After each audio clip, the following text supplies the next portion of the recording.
Sveika. Sveika, Laura. Vėl susitinkam kalbėtis mūsų klientams svarbiomis temomis. Ir Eglė, žinau, kad ateini su labai rimta tema. Pasikalbėkime apie tai. Taip, tema būtų tokia, kad labai dažnai pasitaiko bankroto bylose, kad žmonės patenka į tokias nepavydėtinas finansinės situacijas dėl nesugebėjimo pasakyti ne. Kada, sakykime, prašo pabūti laiduotojų, pasirašyti kaip laiduotojų, prašo būti bendraskolių net negaunant skolos, arba klasikinis pavyzdys prašymas pabūti įmonės vadovu. Įmonė jau, sakykime, bankroto slenksčio, bet truputėlį reikia pabūti vadovu, arba šiaip įkūriama įmonė, žmogus pats net neįsivaizduoja, ką jis ten darys, jis kažkaip gal nenori atsisakyti, nenori kažko įžeisti ir dėl to susidaro tokios situacijos. Ir kokiagi čia yra ta problema, kodėl žmonės galbūt viduje ir jausdami, kad gali finansiškai baigtis blogai, vis dėlto jie sutinka įsivelti į tokius dalykus.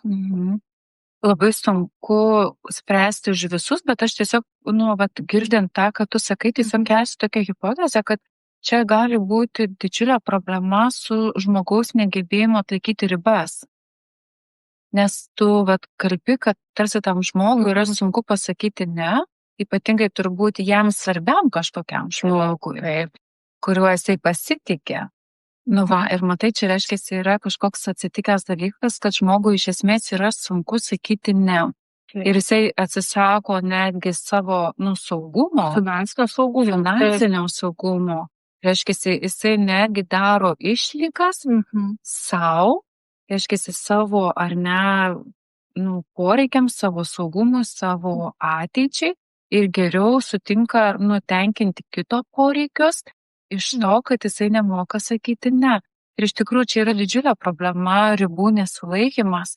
Ir jisai gali prasidėti nuo tokių labai menkų dalykų, kaip tiesiog savęs neprioritizavimas kaip svarbiu, netgi šeimoje, tarkim, kai vienas renkasi tam tikras laisvalaikio praleidimo formas, kuriam yra, kitam tai yra neįdomu, bet jisai sutinka ar ne, tarsi, jisai nori, aš galiu prisitaikyti ir iš to prisitaikymo iš tikrųjų žmogus vis didesnės ir didesnės nuolaidas daro savo, bet iš esmės tau labai kenkia. Labai, ir galbūt tai yra susiję kažkiek su savivertė.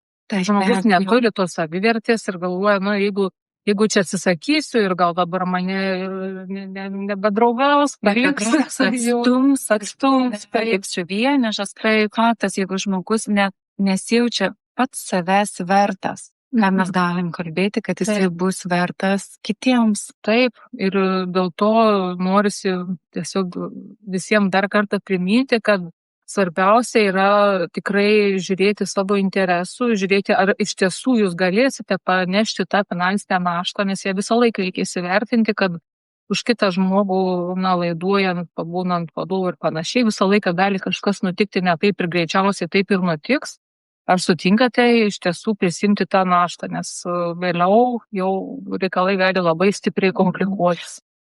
Atsirasti tam tikros labai sunkios ir sudėtingos, aš įsivaizduoju, pasekmės. Tai gali netgi privesti ir iki bankroto, kas trunka jau keletą metų, mažiausiai 3,5 metų asmeninis bankrotas, ir tai iš tiesų žmogų reikia pakankamai sudėtinga. Ir man labai girdisi, kad svarbiuose dalykuose reikia neskubėti. Tai pamatuoti ir pasvertai įvertinti, jeigu aš dedu parašą ant svarbių dokumentų, kam aš darau pastabą. Ir ar tikrai neatsisakau savęs ir savo saugumo.